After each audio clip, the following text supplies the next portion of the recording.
Always welcome to our channel டிக் நிமிடங்கள். இன்னைக்கு நம்ம என்ன பார்க்க போறோம் அப்படின்னா, மாந்திரிகர் கிட்ட பணிபுரியும் நபர்களுக்கு நடந்த அதிபயங்கர அமானுஷ விஷயங்கள் தாங்க இன்னைக்கு நம்ம பார்க்க போறோம். அது பார்க்கறதுக்கு முன்னாடி நம்ம சேனலுக்கு நிறைய பேர் சப்ஸ்கிரைப் பண்ணாம பார்த்துட்டு இருக்கீங்க, மறந்துருப்பீங்கன்னு நினைக்கிறேன்.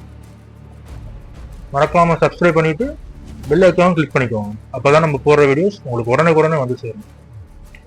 இது போன்ற அமானுஷ சம்பவங்கள் உங்க வாழ்க்கையில ஏதாவது நடந்துருச்சு அப்படின்னா நம்மளோட வாட்ஸ்அப் நம்பருக்கு ஷேர் பண்ணுங்க. அந்த சம்பவம் மிகவும் சுவாரஸ்யமா இருக்கும் பட்சத்தில் நம்ம சேனல்ல போஸ்ட் பண்ண போறோங்க. வாங்க நம்ம சம்பவத்துக்குள்ள போலாம்.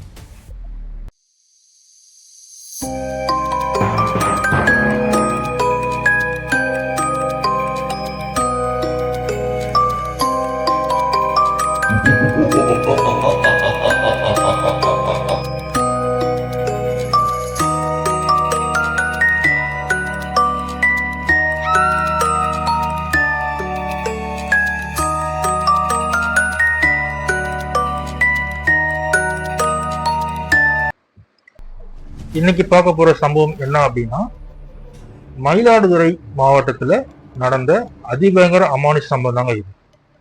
இந்த சம்பவம் யார் நம்மளுக்கு அமைச்சிருக்காரு பாத்தீங்க அப்படின்னா, சதீஷ் அப்படின்றவர் தான் நம்மளுக்கு அமைச்சிருக்காரு. இது அவரோட வாழ்க்கையில நடந்த அமானுஷ திகில் சம்பவம் தாங்க. அவருக்கு சுமார் ஒரு 2012 காலகட்டத்தில் நடந்த சம்பவம் தாங்க இது. அந்த சம்பவத்துல அவரோட நண்பர் இறந்தே போயிட்டாரு. அவ்வளோ ஒரு அமானுஷ சம்பவம் தான் இன்னைக்கு நம்ம பார்க்க போறோம்.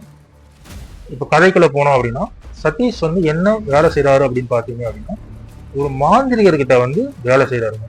அப்படின்னா அந்த மாந்திரிகருக்கு வந்து கூட மாட எடுத்து கொடுக்குற வேலை, அந்த மாதிரி சின்ன சின்ன மாந்திரிக வேலைகள், இல்லைன்னா மாந்திரிகர் சொல்ற வேலையை வந்து நம்ம செய்யற மாதிரி இருக்கிற வேலைங்க. இவர் மட்டும் தாங்க வேலை செய்யறாரான்னு பார்த்தீங்கன்னா, இவரோட கூடயே ஒருத்தர் வேலை செய்யறாருங்க. அவர் பேர் குமார். 2 பேர் தான் வந்து அந்த மாந்திரியர்கிட்ட வந்து வேலை செஞ்சுட்டு இருக்காங்க. இந்த சம்பவம் எந்த காலகட்டம் நடந்திருக்குன்னு பாத்தீங்கன்னா, 2012 காலகட்டம் தாங்க நடந்திருக்கு. என்ன ஆச்சு அப்படின்னு பாத்தீங்கன்னா, இந்த சதீஷ் அப்படின்றவர் வந்து இந்த மாந்திரிகர் வந்து என்னென்ன வேலை வந்து கொடுப்பாருன்னு பாத்தீங்கன்னா, இந்த நார்மலா வந்து இப்போ அந்த மாந்திரிகர்னா இந்த பிளாக் மேஜிக் ஒயிட் மேஜிக் ரெண்டுமே பண்ற மாந்திரிகர் தாங்க. நல்லதுக்கும் பண்ணுவாரு, கெட்டதுக்கும் பண்ணுவாரு. அந்த மாதிரி ஒரு நபர் தான் அவரு.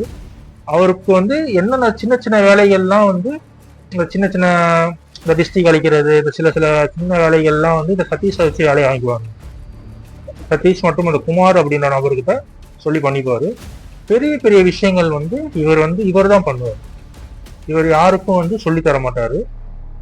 ஏன்னா அவங்க வந்து சுமார் ஒரு 2 வருடங்கள் தான் இவர்கிட்ட வேலை செஞ்சுட்டு இருக்காங்க. அதனால வந்து பெரிய விஷயங்கள் எதுவுமே வந்து இவங்க கிட்ட சொல்ல மாட்டாங்க. சின்ன சின்ன வேலைகள் தான் வந்து செஞ்சுட்டு இருப்பாரு.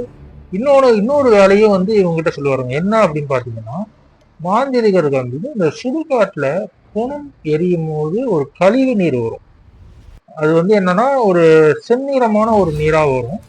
அந்த நீரை வந்து இந்த மாந்திரிக வேலைகள் செய்யறவங்க வந்து வாங்கி வச்சுப்பாங்க.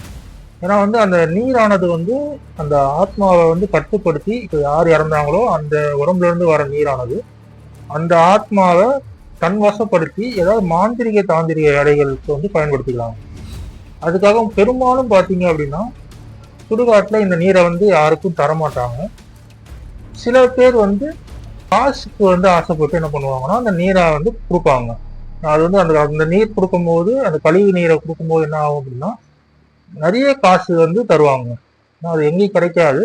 இவங்க வந்து அந்த ஊர்லயே வசிக்கிறனால வந்து அங்க ஒரு சுடுகாட்டுல இருக்க வெட்டியான நல்லா பழக்கம் படுத்தி வச்சுக்கிறாங்க. அவங்க கிட்ட போய் அந்த நீரை வந்து அடிக்கடி இவங்க சதீஷ் மற்றும் குமார் தாங்க போவாங்க. அப்ப என்ன ஆகுது அப்படின்னு பாத்தீங்கன்னா, ஒரு வாட்டி இவங்க 2 பேருமே போயிட்டு வராங்க. இந்த நீரை வாங்கிட்டு வர்றது. அப்புறமா பாத்தீங்கன்னா இந்த தலைச்சாங்குள்ளையோட மண்டையோடு சரிங்களா. இப்ப வந்து அந்த வெட்டியானுக்கு மோஸ்டா தெரியும் இந்த மாதிரி வந்து பிள்ளைகள் சின்ன பசங்க வந்து இறந்து வந்து அடக்கம் பண்றாங்க அப்படின்னாலும், அந்த தலைச்சாம்புள்ளையோட மண்டையோடு வந்து மாந்திரிகத்துக்கு மிகவும் முக்கியமான ஒரு இதாக பயன்படுத்திட்டு இருக்காங்க. அப்ப என்ன ஆகும் அப்படின்னா, இந்த கழிவு நீரையும் இந்த மாதிரி வந்து குழந்தைகள் இறந்து கொஞ்ச நாள் கழிச்சு எலும்பு கூட ஆயிரும் பார்த்தீங்களா, அந்த மண்டையோடு மட்டும் தான் இருக்கும். சதைகள்லாம் அந்த புழு பூச்சிலாம் தின்னணும். அப்போ அந்த ஓடு மட்டும் தான் இருக்கும். அந்த ஓட்டை வந்து இந்த வெட்டியா வந்து எடுத்து கொடுப்பாருங்க. எடுத்து கொடுத்து அதுக்கு ஒரு தொகை வாங்கிப்பாரு. அப்ப என்னன்னா இந்த மாதிரியே விஷயங்கள் நடந்துகிட்டே இருக்கு. சுமூகமா தாங்க போகுது, எந்த ஒரு பிரச்சனையும் கிடையாது. சுமூகமா இவங்க வந்து போறாங்க, வாங்குவாங்க, வருவாங்க, இந்த மாந்திரிக தாந்திரிக விஷயத்துக்கு பயன்படுத்துவாங்க. இப்படியே போயிட்டு இருக்கு சில காலகட்டங்களுக்கு. என்ன ஆகுது அப்படின்னு பாத்தீங்கன்னா, இந்த மாந்திரிகர் வந்து அவர் இருக்கிற ஏரியாவில் வந்து வேற ஏரியா ஷிஃப்ட் பண்றாருங்க. ஆனா அவர் இருக்கிறது வந்து ஒரு அவரோட சொந்த இருந்தது வேற இடத்துல இருக்கு. இந்த மாந்திரிக விஷயங்கள் பண்றதுக்குன்னு ஒரு இடத்த வந்து வாடகைக்கு எடுத்து பண்ணிட்டு இருக்காரு. அந்த இடத்துல சில ஏதோ பிரச்சனைன்றனால வேற ஏரியா, கொஞ்சம் ஊருக்கு நல்லா ஒதுக்குப்புறமா இருக்க ஏரியாவா பார்க்கணும் அப்படின்ட்டு சுமார் ஒரு 5 கிலோமீட்டர் தொலைவில் இருக்கிற ஒரு கிராமத்துல போய் அங்க வந்து அங்க வந்து ஒரு வீடு எடுத்து தங்குறாருங்க. அப்ப என்ன ஆகுது, அந்த ஏரியால இருந்து அந்த சுடுகாடு போறதுக்கு ரொம்ப தூரம், 5 கிலோமீட்டர் தூரம்னால ரொம்ப அடிக்கடி போயிட்டு வந்துட்டு இருக்க முடியாது. அப்படின்றனால பக்கத்திலே ஒரு சுடுகாடு வந்து இருக்கான்னு பாக்குறாங்க. அவங்க நினைச்ச மாதிரி அங்க ஒரு சுடுகாடு இருக்கு, போய் பாக்குறாங்க. பார்க்கும்போது ஒரு மோஸ்டா நிறைய பேர் வந்து தரமாட்டேன்றாங்க. இந்த மாதிரி விஷயங்களுக்கு நான் கொடுத்தா அவங்களுக்கு பாவம் தான் வரும் அப்படின்னு தரமாட்டுறாங்க. அதுலயும் ஒரு நபர் வந்து சரி காசு தரேன்றனால சரி நான் தரேன் அப்படின்ட்டு சொல்றாரு. இவங்களுக்கு சந்தோஷம். சரி அப்ப இங்கே ஒரு இடம் நம்மளுக்கு கரெக்டா இதாச்சு, இல்லைன்னா நம்ம 5 கிலோமீட்டர் தினமும் போயிட்டு வரணும் அப்படின்ட்டு சந்தோஷப்படுறாங்க. அப்ப என்ன ஆகுது அப்படின்னு பாத்தீங்கன்னா, அந்த சுடுகாடு இவங்களுக்கு புதுசுங்க. அவங்களுக்கு வந்து அந்த பழைய இடத்துல இருந்த ஒரு சௌகரியம் இங்க வந்து இருக்கான்றது, நான் புது இடம்ன்றனால அந்த அளவு இல்லை. இவங்க அடிக்கடி போயிட்டு வராங்க. இருந்தாலும் வந்து என்னமோ ஒரு ஃபீல் அவங்களுக்கு இருந்துகிட்டே இருக்கு. தலைச்சாமொழியோட மண்டை வர வேணும்ட்டு அந்த வெட்டியான் கிட்ட இந்த நபர் குமார்ன்ற நபர் வந்து சொல்றாருங்க.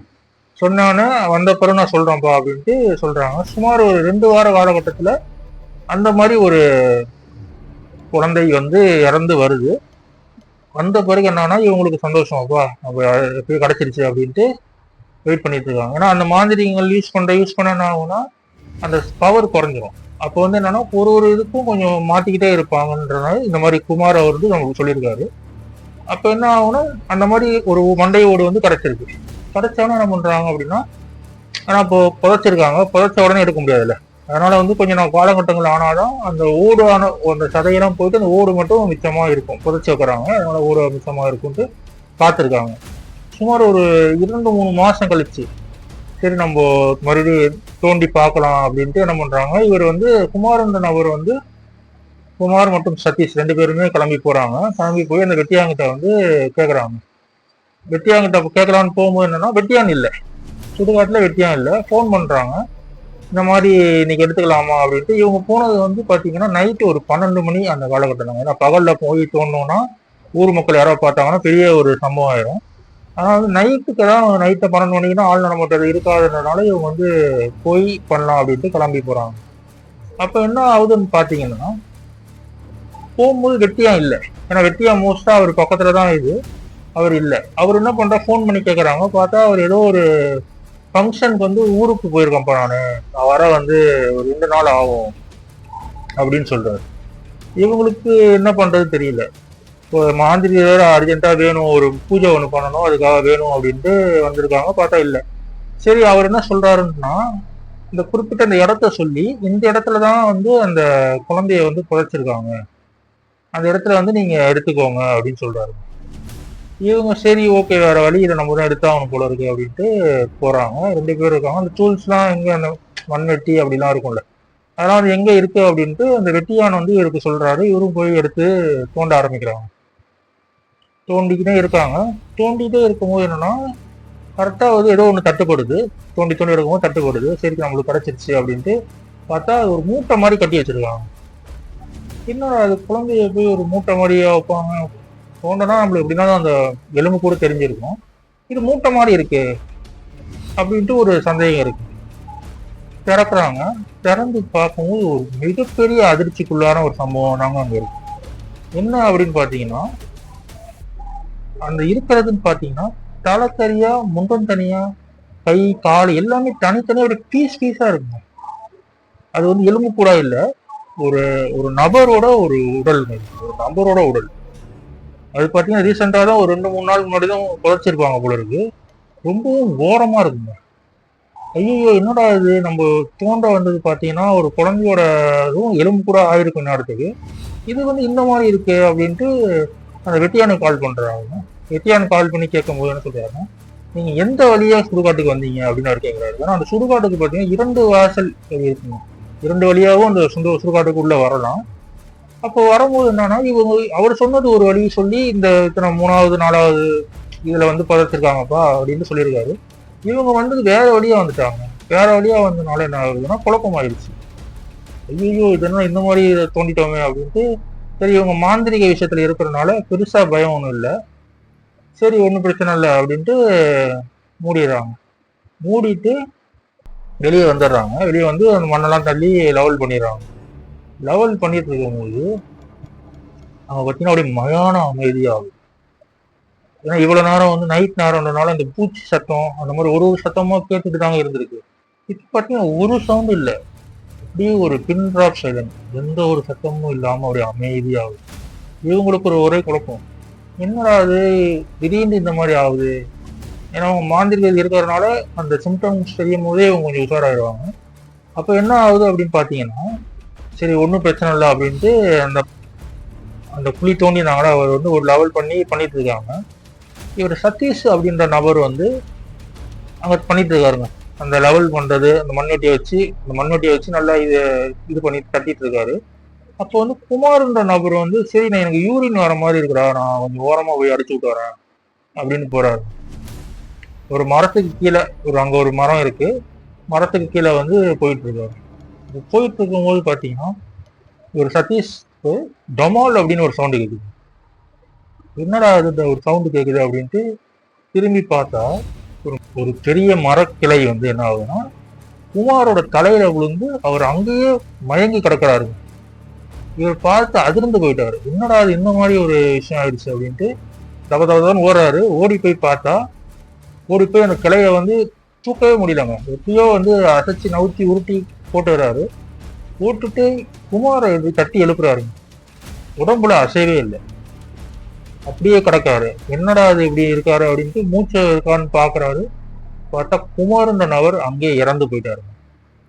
இவருக்கு ஒண்ணுமே புரியல, எப்படி இப்படி ஒரு சம்பவம் நடந்துச்சு அப்படின்ட்டு இவர் ஒன்றும் புரியாம இருக்காரு.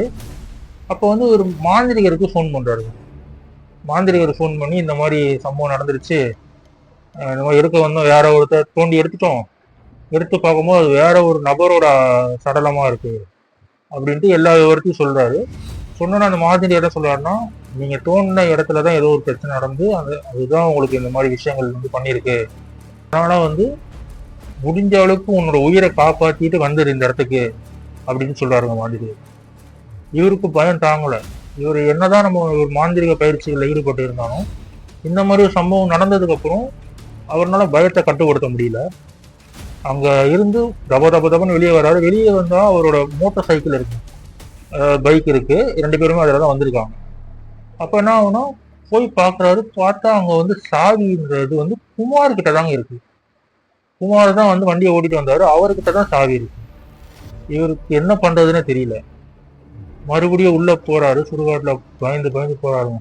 அவருக்கு தோன்ற எல்லா தெய்வத்தையும் வணங்கிக்கிட்டே கும்பிட்டுக்கிட்டே போறாரு. போய் பார்க்கும்போது அங்க பாத்தீங்கன்னா குமாரோட உடம்பு இல்லைங்க. குமாரோட உடம்பு அங்க இல்லை. என்னடா அது இப்பதான் நம்ம பார்த்துட்டோம், இப்பதான் உளுந்து கடந்தா, சரி நம்ம போய் போலான்னு பார்க்கும்போது இப்படி ஒரு விஷயம் நடந்திருக்கு அப்படின்ட்டு ஒண்ணுமே புரியல. அப்ப என்ன ஆகுது அப்படின்னு பாத்தீங்கன்னா, சாவி மட்டும் அங்க வந்து அதிர்ஷ்டமா அங்க சாவி வந்து கிடக்குங்க. சாவி வந்து அவர் விழுந்த இடத்துல கிடக்காது, நடந்து வந்துட்டே இருக்காரு. மறுபடியும் வந்துட்டு இருந்தோம்னா ஒரு இடத்துல சாவி கிடக்கும். அப்போ வந்து குமாரோட உடம்பு வந்து இப்படிதான் போயிருக்கு, யாரை எடுத்துட்டு போயிருக்காங்க அப்படின்ட்டு ஒரு முடிவு எடுத்துட்டு இந்த சாவி எடுத்துட்டு அப்படியே அந்த இடத்த நோக்கி போறாருங்க. போகும்போது என்ன ஆகும்னா, இந்த மயானத்துல ஒரு அழுக்குரல் கேட்குது. அது ஒரு ஆணோட அழுக்குரல். அப்படியே ஓ ஓ ஓ அப்படின்ட்டு ஒரு ஊழ அப்படியே ஃபுல்லா அந்த மயானம் ஃபுல்லா அந்த குரல் வந்து எதிரொலிக்குது. இவர் பயத்தை வந்து தாங்க முடியல. சரி எப்படியோ குமார் இறந்துட்டான், அவனை வந்து போய் பாக்குறதுல எந்த ஒரு பிரயோஜனமும் கிடையாது, நம்ம உயிரையாவது காப்பாத்திக்கணும் அப்படின்ட்டு குடுன்னு ஓடி போய் வண்டியில உட்காராரு. வண்டியில உட்காந்து வண்டியை ஸ்டார்ட் பண்றாரு. ஸ்டார்ட் பண்ணி கிக்கர் அடிக்கிறாரு. கிக்கர் அடிக்க வண்டி ஆனே ஆகலை. ரொம்ப நேரமா அடிச்சிட்டு இருக்காரு. ஸோ வந்து திரும்பி பார்க்கும்போது என்னன்னா, தூரத்துல ஒரு புகை மாதிரியான ஒரு உருவம் வந்து நிக்கிறத பாக்குறாரு. அதோட கண்கள் பாத்தீங்கன்னா செக்க செவன்னு இருக்கு. அது ஒரு ஆண் முகத்தோட உருவம் அப்படின்றது இவருக்கு நல்லாவே தெரியுது. அப்பதான் இவருக்கு புரியுது, நம்ம தோண்டினோட சடலத்தோட ஆன்மா தான் இது. இது வந்து நம்மளை பின்தொடர்ந்து இப்படி வந்திருக்கு அப்படின்ட்டு முடிவு எடுத்துறாரு. முடிவு எடுக்கும் இவரும் ஸ்டார்ட் பண்ணி பாக்குறாரு. பார்த்தா வண்டி வந்து ஸ்டார்ட்டே ஆகலைங்க. அப்புறமா இவரோட குலதெய்வத்தை வந்து வேண்டிட்டு ஒரு உதவுகிறாரு, வண்டி ஸ்டார்ட் ஆகுது. போடா அப்படின்ட்டு எடுத்துக்கிட்டு கிளம்புறாருங்க. அப்போடா அப்படின்ட்டு எடுத்துக்கிட்டு கிளம்புறாரு. இப்ப பாத்தீங்கன்னா ஸ்ட்ரெயிட்டா இவரு வந்து மாந்திரியர் வீட்டுக்கு தாங்க போறாரு. மாந்திரியர் வீட்டுக்கு போய் கதவு தட்டுறாரு. அப்போ வந்து மாந்திரிகர் வந்து வெளியே வராரு. அதனால இந்த மாதிரி ஆயிடுச்சு, இந்த போன்ல சொன்ன மாதிரி இந்த மாதிரி விஷயங்கள்லாம் நடந்துருச்சு அப்படின்னு சொல்றாரு. சரி பயப்படாத உள்ளவா அப்படின்னு கூப்பிட்டு அந்த நேரத்திலேயே இவருக்கு வந்து 12 மணி அந்த சமயத்துல வந்து சுடுகாட்டு வந்திருந்தாரு. ஒரு 2 மணி தோராயமா தான் இவர் மாந்திரியர் வீட்டுக்கு வந்துருக்காரு. அப்போ என்ன ஆகுதுன்னா அந்த டைம்ல வந்து ஒரு ரூம்ல இவர் சில அந்த மாந்திரிக செட்டப் வந்து அந்த வீட்லயும் அவர் பண்ணி வச்சிருக்காரு, சில பூஜைகள் பண்றதுனால. அங்கேயே வச்சு உட்காந்து பூஜைகள் பண்ணி தியானம் பண்ண ஆரம்பிக்கிறாரு. என்ன நடந்துச்சு அப்படின்னு பாக்குறாரு. பார்க்கும்போதுதான் இவருக்கு என்ன ஒரு விஷயம் தெரியுதுன்னா, இவர் தோண்டி எடுத்தாங்களே ஒரு ஆண்மகனோட உடல் வந்து தனித்தனியா கிடந்துச்சு. அந்த ஆண்மகன் என்ன இருக்கு அப்படின்னா, யாரோ வந்து அந்த ஆண்மகனை வந்து ட்ரெயின்ல தள்ளி கொலை பண்ணிருக்காங்க.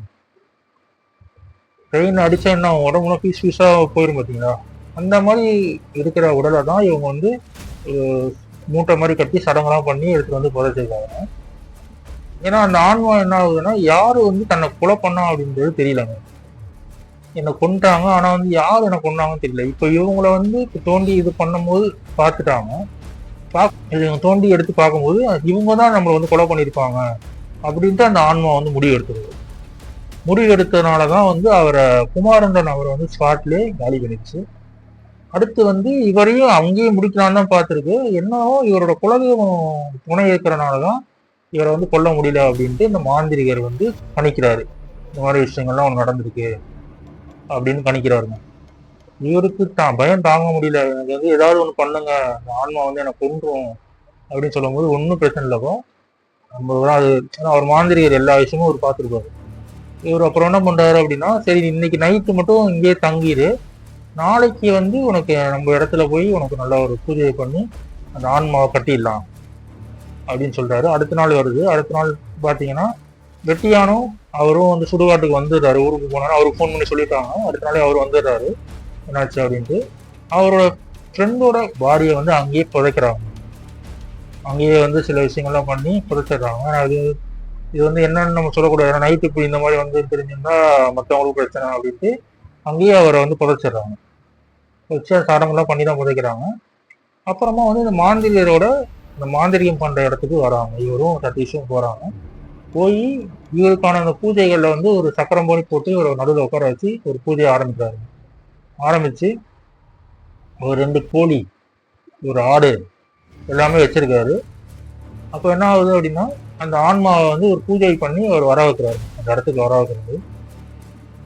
என்ன உனக்கு பிரச்சனை அப்படின்னு கேட்கும் போது என்னன்னா, பூஜை பண்ணி அந்த ஆன்மா வர வைக்கிறாரு. அது ஆன்மா வந்து சதீஷோட உடல்ல தாங்க இறங்குது. இறங்கி வந்து சொல்லுது, நான் வந்து சும்மா தான் இருந்தேன், என்னை வந்து யாரோ கொலை பண்ணிட்டாங்க. சரி நானே ஒரு பெரிய ஒரு சோகத்துல வந்து எப்படி இறந்து போயிட்டோம் தெரியாம நான் அலைஞ்சிட்டு இருந்தேன். இவங்க அந்த சமயத்துலதான் என்னோட சமாதியில வந்து என்னை தோண்டி எடுத்தாங்க. அப்பதான் முடிவு பண்ண இவங்க தான் என்னை கொலை பண்ணுவாங்கன்றனாலதான் அவரை ஒரு வேலை வந்து அங்கேயே கொண்டுட்டேன். இவனை தான் நான் அவங்களுக்கு கொல்லாம விட்டுருக்கேன்.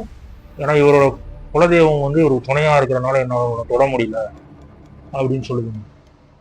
சரி அந்த மாதிரி சரி இவங்க வந்து உனக்கும் இவனுக்கும் சம்மந்தம் கிடையாது, நாங்க வந்து இந்த விஷயங்கள் பண்றதுனால இந்த மாதிரி சில மண்டை ஓடுகள் சில இதெல்லாம் வந்து இருக்கிறதுக்காக தான் வந்திருக்கான். இவனுக்கும் உனக்கும் எந்த சம்மந்தம் கிடையாது, இவன் உனக்கு கொலையும் பண்ண கிடையாது அப்படின்னு சொல்லி இந்த மாந்திரிக்கிற சில விஷயங்கள் கணிச்சு அந்த ஆன்மாவுக்கு சொல்றாரு. இந்த மாதிரி வந்து யாரு வந்து உனக்கு கொலை பண்ணியிருக்காங்க, இந்த மாதிரி நபர்கள் தான், உன் கூட இருந்த நபர்கள் தான் உன்னை கொலை பண்ணியிருக்காங்க, அது யாருன்னு நீயே போய் கண்டுபிடிச்சிக்கோ அப்படின்னு சொல்லிடுறாரு. சொன்னா அப்படியும் அந்த ஆன்மா வந்து விட்டு போற மாதிரி தெரியல. அப்ப என்ன பண்றாரு அப்படின்னா, உனக்கு என்ன வேணும் அப்படின்னு கேட்கும்போது அது வந்து சில பலிகள் கேட்குது.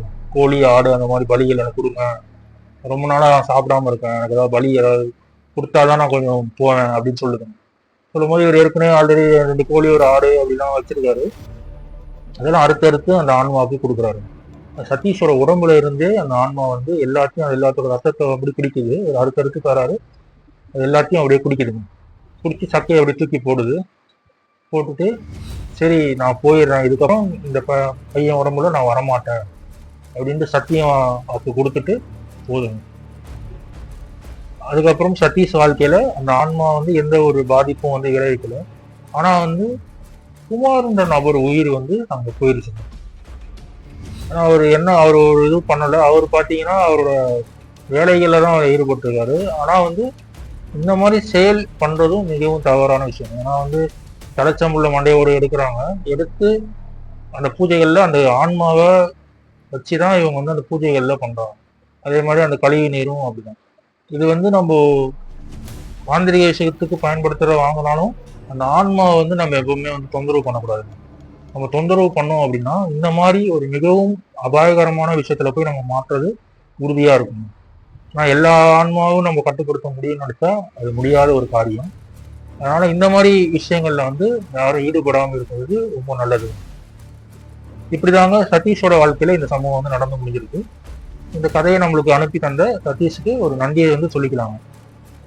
மேலும் இது போன்ற சம்பவம் உங்க வாழ்க்கையில் ஏதாவது நடந்துருச்சு அப்படின்னா நம்மளோட வாட்ஸ்அப் நம்பருக்கு ஷேர் பண்ணுங்க. நம்ம வாட்ஸ்அப் நம்பர் இந்த டிஸ்பிளேல உங்களுக்கு தெரியும், சரிங்களா? அதில் போய் ஷேர் பண்ணுங்க. கண்டிப்பாக உங்கள் வீடியோவும் நம்ம சேனலில் போஸ்ட் பண்ண போகிறோம்.